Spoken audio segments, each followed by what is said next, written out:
Hi, my name is Bennett with Answers Not Excuses Fitness Training. Today is Trainer Tip Tuesday, and what we're going to do today is go over some steel mace exercises. Now, I know most people don't have a steel mace, so what I'm going to do today is actually show you how to make a do-it-yourself at-home steel mace. It's not going to be steel, we're actually going to use a wooden dowel, but this is going to let you replicate all those different steel mace exercises for a fraction of the price. Long term though, if you really enjoyed those, I would recommend making the investment in these. I've had these for about a year. At first I wasn't using them a ton with clients just because I know they're not going to be able to replicate the exercises without these here, but you're going to be able to do that today with what I'm going to show you. So in order to make your own do-it-yourself mace, I would recommend getting a 2-inch diameter dowel. Now this dowel is 3 feet long. You can kind of see next to these how that stacks up. Obviously I could trim this down a little bit. This is just the standard size that this came in for me, and I've used it for a lot of other things too, but I've also used it to recreate these maces. So you can notice there's a 7, a 10, a 15, a 20, and a 25 pound mace. Depending on where you grab on it is going to make a huge difference in how heavy it is, just from a leverage standpoint. This 7 obviously is a little thinner in diameter as compared to the other ones, and it's also a little bit shorter, so that's going to feel a little different too, but these are pretty much about the same height here. Now depending again where I grab on it is going to make a difference. On here you can kind of get a feel for it. I have different knurling grips on here to make that easier to figure out where I am with my hands. Now on this I don't have that. What I'd recommend you do, maybe make some marks just so you have a good judgment. So if you do switch sides or switch hands for what you're doing, you're grabbing in the same spot so you can keep it even. Now with this being 2 inches though in diameter, you're going to end up having a little bit more of a grip challenge. I have average size hands. They just touch.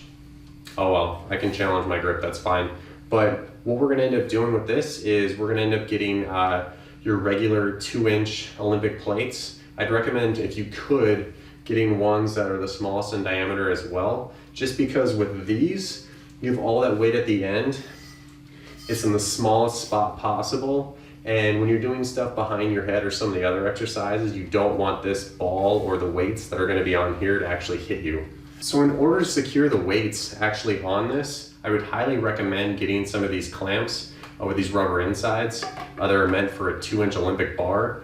What I would do is slide that first clamp on towards the top here. Depending on where you're going to want that weight at, we're just going to clamp that down. Now this is on there super secure. There's a ton of grip with that rubber against this wood here. We would end up sliding this weight on next, and then this clamp over the top. Okay, what I'd recommend you do is maybe just slide this first one on. Slide it down just far enough. Don't even clamp it. You can kind of slide the other one on and then put this on here. I'd leave at least a little bit of room just in case this does slide a little bit. I have never had that happen, but just in case, that way it doesn't want to slide off, because you're going to be doing things with all that leverage and weight at the end. So once you get that weight on there, then we'll clamp that on. So these are actually 2 5-pound plates, Olympic plates of mine. Again, they're not going to be super huge. What I'm going to end up doing now that I have this clamped on here is just clamp the other one over the top, leaving just a little bit of space. And I'm going to clamp that shut. Now here, this isn't going to move. Yeah, these are going to spin a little bit.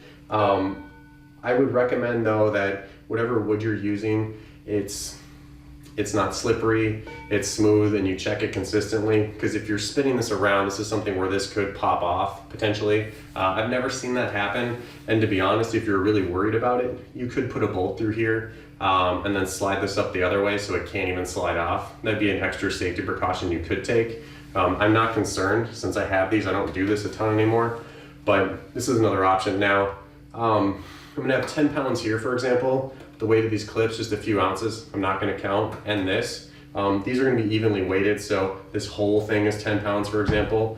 Obviously this is going to be a little bit more, maybe it's, I don't know, 11 and a half, I'm not sure. But what I'm going to do is show you something called a 360 with this 10-pound mace here, and then I'm going to show you that with this as well.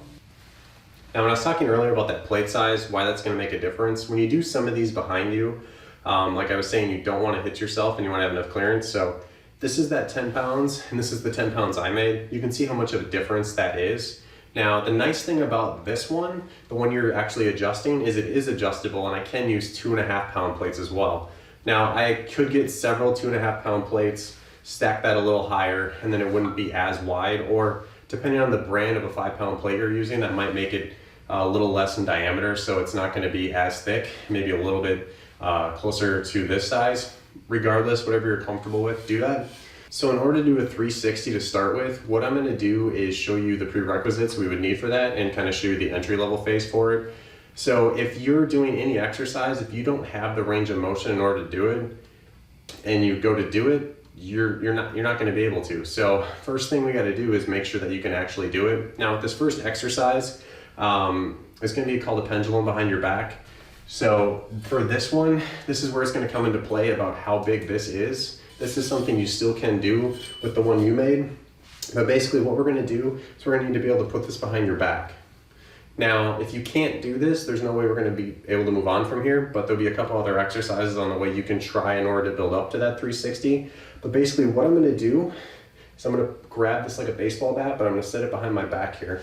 Now I'm going to let this move side to side. While I do this, I don't want to arch my back. I want to keep my butt squeezed and move side to side here. Now, with this, typically people are going to grab the grip they're most comfortable with, and that's fine, but what ends up happening is you typically then have a shoulder that's going to be a little more flexible than the other. So I'd actually switch grips and do this with both, just to maintain evenness there. And what we're trying to do here is just move this side to side, let this open our shoulders and our chest here. Just let that stretch. If you can do this, then we're well on our way to being able to do that 360. Now the next exercise we're going to need to be able to do in order to do that 360 is going to be a pullover. Now what a pullover is basically we're going to have your torso upright. We're going to reach behind your head and pull it straight back. Now what we're going to do with that is I'm actually going to have you kneel when you do this. What that's going to do is make it a little bit easier for you to maintain good posture, to keep your hips locked out, so we're not just going to hyperextend and load your back. So what we're going to do is let you kneel down here. We're going to go ahead and grab the mace that you made yourself. And if I grab up closer here, this is going to be lighter. If I grab down lower here, this is going to be heavier. So just grab where you feel okay with that. And again, you could cut this to make this closer to the same lengths as those, but you don't have to. So what I'm going to do, for example, here is I'm going to bend my elbows here and I'm going to reach directly behind my head.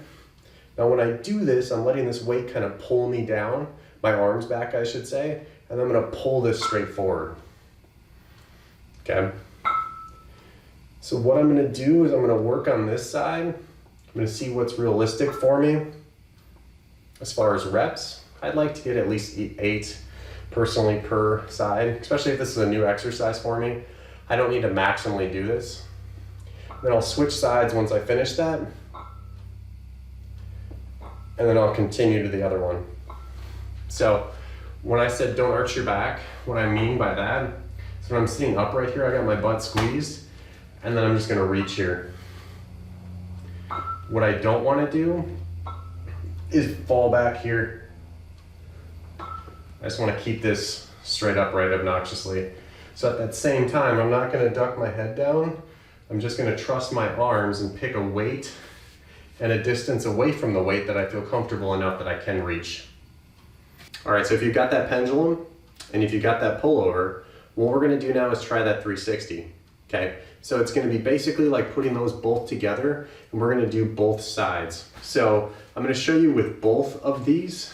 Show you with this one first. I'm going to have you kneeling for this again, just to take out that lower back equation, especially starting. Now, what I'm going to do is stack my hands, and whatever hand you have on top, I'm going to push this that way. Now, what a 360 is this. Okay, it's kind of like a rotating pullover. It's a 360. We're making a full 360-degree rotation behind your head. So since this is a little bit lighter, I'm going to manhandle a little bit, but what we're going to end up using for this one is more momentum. So to manhandle it a little bit better, I'm going to choke up on this a little. What you're gonna do is push it over a little bit, and as you do that, you're gonna push it back behind your head. When it's here, we're gonna work basically on what that pendulum was. We're gonna ride that wave forward. I'm gonna pull it in front of my face. And then I'm gonna push it back again and over, let it ride behind me. I'm gonna pull it back again in front of my face. So the farther away I am the farther away I am again from this weight is gonna make it heavier. So what I'm gonna do, if I wanna challenge myself more, is I'll go lower on the mace and I'll push back and pull down. Push back, pull down. Okay, now once I finish on that side, I'll go ahead and switch the other way. My top hand is gonna dictate what way this goes.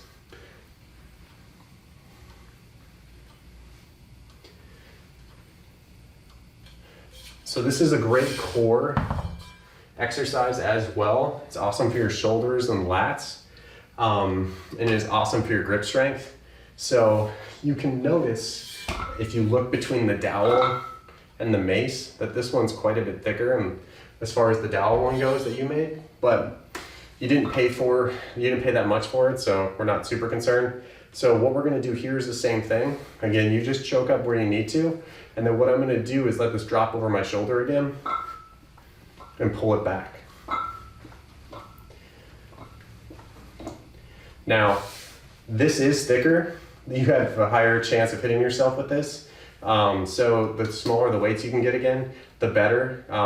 Just keep that in mind. So again, if you're using 2.5s or whatever, that's great, especially if they're smaller in circumference than this guy. But remember, the top hand on top, that's the way it's gonna go.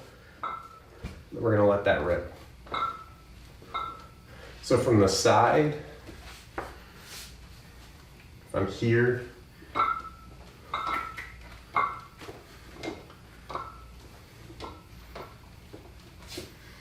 so there are a ton of different mace exercises. This is just one of them. This one's gonna be excellent for your core, your lats, and your shoulders to open them up. So we're working mobility and strength at the same time. If you'd like to see more exercises for a mace that you made, let me know, and I can shoot more of those on my next Trainer Tip Tuesday or something in the future. But otherwise, I hope you enjoyed that, and let me know how this goes.